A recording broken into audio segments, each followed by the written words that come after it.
بسم الله الرحمن الرحیم. حامد و مصلی.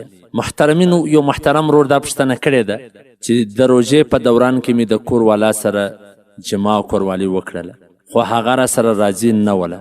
نو آیا پر هغه باندې هم کفاره لازمه ده او که به صرف پر ما باندې کفاره وي، یعنې شپېته روژې نیول؟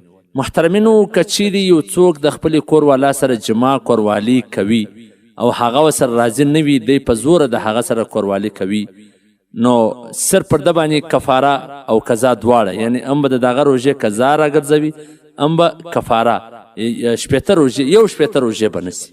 او که چیرې ښځه ورسره راضي وله نو بیا به هغه هم نسي. او که چیرې په شروع کې ورسره راضي نه وله، د په زوره د هغه سره دخول وکړي، بعد کې بیا هغه راضي سوله، نو بیا هم پر هغه باندې یوه قضا سته، کفاره باندې نسته. په حواله سره د فتاوای عالمگیری جلد نمبر اول صفحه نمبر 205، البحر رایق جلد نمبر 2 صفحه نمبر 206، دا غرنګه الجوهرة النیره جلد نمبر اول صفحه نمبر 109. نو محترمینو، په روژه کې باید سړی د کور والا سره لرې واوسېږي.